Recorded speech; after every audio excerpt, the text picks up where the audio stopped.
Pesticides had become a way of life in post-war America, and by 1955, the country was being treated with more than 600 million pounds a year. But in 1962, the chemical industry, the government, and agribusiness were accused of poisoning the environment in a book called Silent Spring, written by Rachel Carson. Can anyone believe it is possible to lay down such a barrage of poisons on the surface of the earth without making it unfit for all life? They should not be called insecticides, but biocides.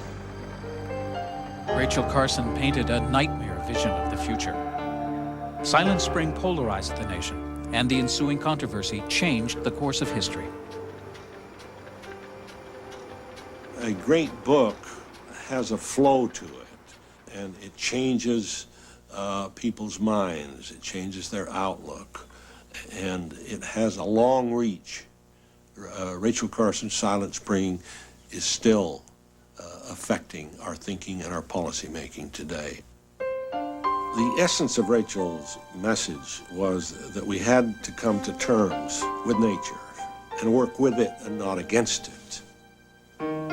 In a complex modern society, of course, that was a very radical concept, but in the sense of a change in our thought, I think she was revolutionary.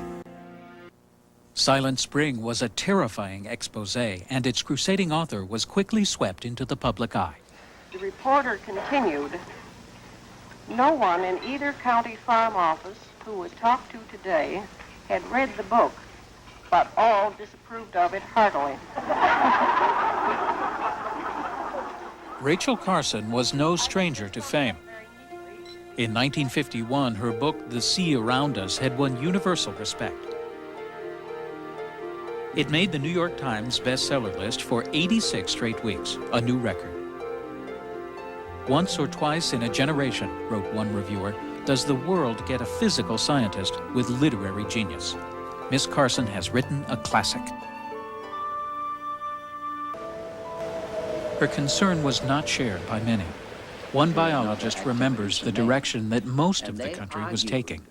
Remember that we had been benefiting from about 50 years of gung-ho technological development. Right after World War II, for example, especially, we went into a binge in developing new technologies. One of these was chemicals. It had spawned a giant industrial complex, and it gave us a bewildering variety of plastics, drugs, lubricants, fertilizers, and among the most important of all, pesticides. Poisonous chemicals that kill pests, such as blights and parasites or insects that destroy crops and carry disease. The most famous pesticide at the time was DDT. It had saved millions of lives in World War II by preventing the spread of disease. It was cheap, effective, and apparently safe. It was a military secret during the war. It was smuggled in from Switzerland. It'd been sitting there for 50, 100 years, but nobody had ever tried it on insects. And they found that it was a very potent chemical for killing certain insects. I'm told that World War II was the first war in which more people were killed by enemy action than by diseases. A terrible disease in warfare is typhus fever, and it has been said to have ended most wars because in the final stages of the war, troops developed typhus fever from body lice. But in World War II, DDT spraying killed the lice, and typhus fever was stopped. The United States faced a different kind of plague, insects that annually ravaged its farms. Following the war, DDT and other pesticides were put to civilian use on a massive scale. They worked wonders and production exploded. Synthetic pesticides were like miracle drugs, or so almost everyone thought. But a storm was brewing. In the world at large, this was the only country that began to say, hey, wait a minute, there might be something here that isn't quite as advertised. Some people were actually worried about it, and the Fish and Wildlife Service was one. And the center of activity at that time, in terms of the research being done, was Patuxent National Refuge in Maryland. At Patuxent, near Carson's home, her colleagues had been investigating the impact of pesticides. As early as 1945, she had tried to get the Reader's Digest interested in an article about these tests. Practically at my back door here in Maryland, an experiment of more than ordinary interest is going on. The experiments show what other effects DDT may have if applied to wide areas, whether it may upset the whole delicate balance of nature if unwisely used. The magazine turned her down. But over the years, evidence was mounting that some pesticides were deadly to wildlife. We found that some strange things were happening. For example, people came into us in the late 50s and said, you know, there aren't many eagles left around here, and they're not reproducing. And other people came in and said, well, it's the same thing with the falcons. The chemists and the agriculturists knew that DDT killed insects. They didn't know why. They didn't ask why. It was enough that it killed insects. It seemed to be enough for them. They should have been more curious, but they were not. They were practical people, and they went to work. From 1945 to 1955, annual pesticide use on farms went from 125 million pounds to over 600 million. Soon, government agencies began treating even the suburbs with DDT. People thought it was a good thing because they got action in solving a problem as they conceived it. They were, for example, complaining about mosquitoes. And if the spray truck came down the street, they were told to just stay indoors for a few minutes and everything would be all right. So you had the government endorsing a product and you had the chemical industry pushing it very aggressively. There was a development program going on within the corporate system saying, well, if a little bit is good, but a lot more is much better, isn't it? Public health departments staged demonstrations to convince the public of DDT's effectiveness and safety. Enthusiasm for the chemical knew no bounds, and few were questioning the wisdom of such use. Public places and private backyards were being treated whether people liked it or not. In 1957, planes sprayed a Massachusetts bird sanctuary owned by Olga Huckins, a friend of Carson's. In fury and desperation, Huckins told her what had happened. The birds showed all the symptoms typical of DDT poisoning. Huckins knew that the planes would be back in spite of her protests. She asked Carson for help. Carson later remembered how the thought of a spring silent of birdsong had moved her to action. It was your personal letter to me that started it all. In it, you told what had happened and begged me to find someone in Washington who could help. It was in the course of finding that someone that I realized I must write the book. The ornithologist Robert Cushman Murphy of the American Museum of Natural History sued the USDA to prevent the use of DDT in controlling the gypsy moth on Long Island. He lost his case on technicalities, but obviously there was a lot of concern before Rachel Carson came along. Carson studied the trial records and found that they were full of chilling evidence of the dangers of pesticides. She wrote her literary agent of the first inklings of a powerful idea. Having finally struck pay dirt, I feel I should do an article. I'm sending along a somewhat haphazard memorandum, which does incorporate a few of the horrifying facts about what is happening through the mass application of insecticides. She tried to get articles in things like the Reader's Digest or other leading magazines. Nobody would touch it. In the first place, they had advertisers to worry about, I suppose, and it was a disagreeable, controversial subject, and oh no. Carson's dire warning was that by poisoning nature, people were ultimately poisoning each other and subverting what she considered a fundamental right to a healthy environment. If the Bill of Rights contains no guarantee that a citizen shall be secure against lethal poisons distributed either by private individuals or by public officials, it is surely only because our forefathers could conceive of no such problem.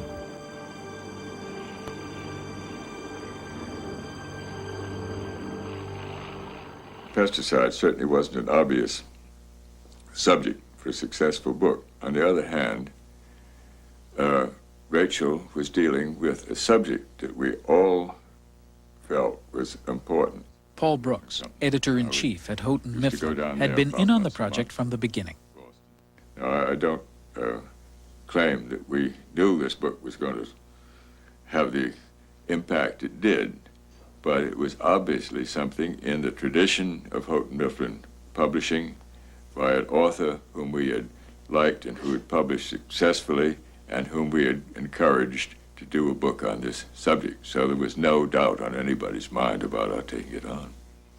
The whole thing is so explosive, and the pressure on the other side so powerful and so enormous that I feel it far wiser to keep my... Carson would be attacking a powerful, well-organized industry. Her case would have to be airtight. Persuaded by the evidence that she had uncovered, she set out on a crusade.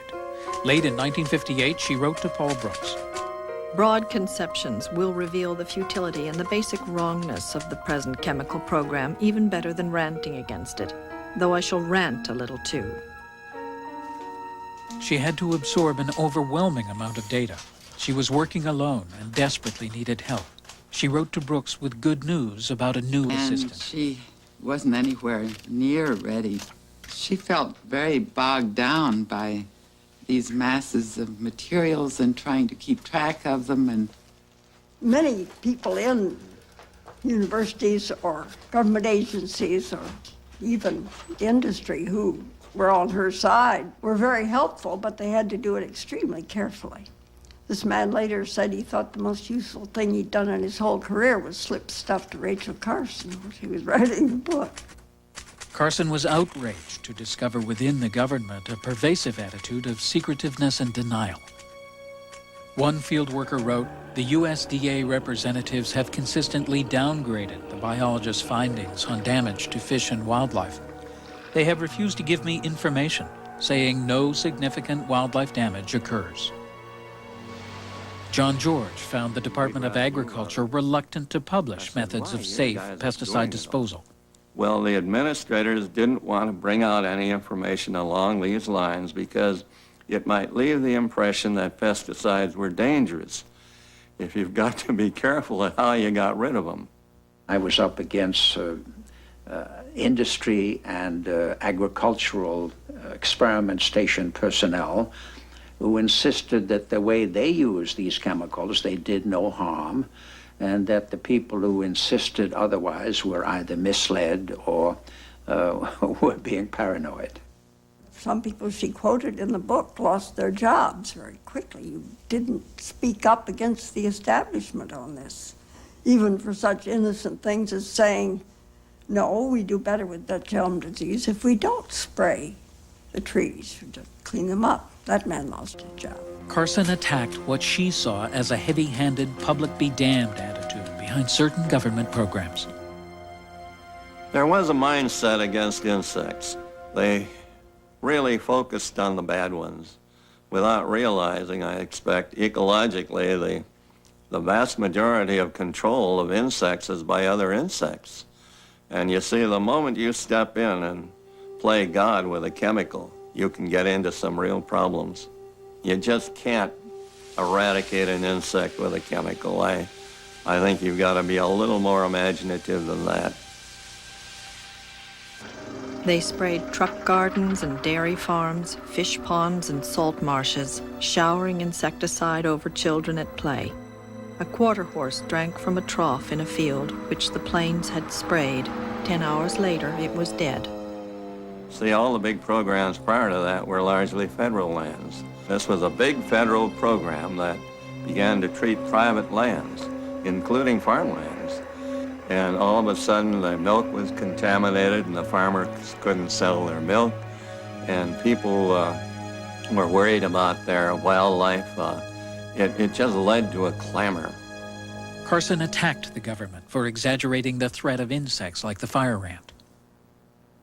During most of the 40-odd years since its arrival in the United States, the fire ant seems to have attracted little attention. With the development of chemicals of broad lethal powers, there came a sudden change in the official attitude toward the fire ant.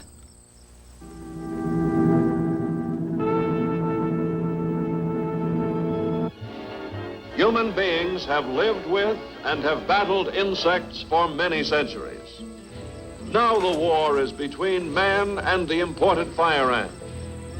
Fire ant mounds could interfere with farm machinery, but the insect itself was only a nuisance. The government, however, insisted it was a serious menace in need of eradication. This was a favorite word, eradication. And Congress fought this, you know, because, boy, if you eradicate a thing, you'd never have to worry about it again. Dieldrin was one of the most effective pesticides, but it was 40 times more toxic than DDT. Even so, millions of pounds of Dieldrin were spread in the Deep South by the Department of Agriculture. Urgent protests were made. The protests were ignored. 1 million acres were treated the first year. The Agriculture Department brushed away all evidence of damage as exaggerated and misleading. I'm out in the field in Georgia with a control entomologist, and Dieldrin was 3 inches thick on this meadow. Horses, cattle, sheep, mules, roosters, cats, dogs, everything had died in that particular area. And this person is saying, no effect. One colleague wrote to her, "You are rendering a tremendous public service, yet I warn you that you are going to be subjected to ridicule and condemnation. Facts will not stand in the way of some confirmed pest control workers." It also made a similar threat to the New Yorker on the basis of the 3 sections that the New Yorker had already published. And we in the New Yorker both told him that the facts had been checked and that we were going to go ahead. Secretary Udall of Interior at the time, he was impressed by it. And I got the pleasant message from the secretary, would I document every statement that she had made? And of course, I could have done that, but I was able to wiggle out of it by saying, Mr. Secretary, she's going to publish a book and everything will be documented in the book. There were people, scientists in my department, concerned about DDT and pesticides, but I can assure you, when I became Secretary of Interior, their voices were in the background and they didn't have the attention of policymakers. But the subject of pesticide overuse came up at an August news conference held by President Kennedy. Have you considered asking the Department of Agriculture or the Public Health Service to take a closer look at this? Yes, and I know that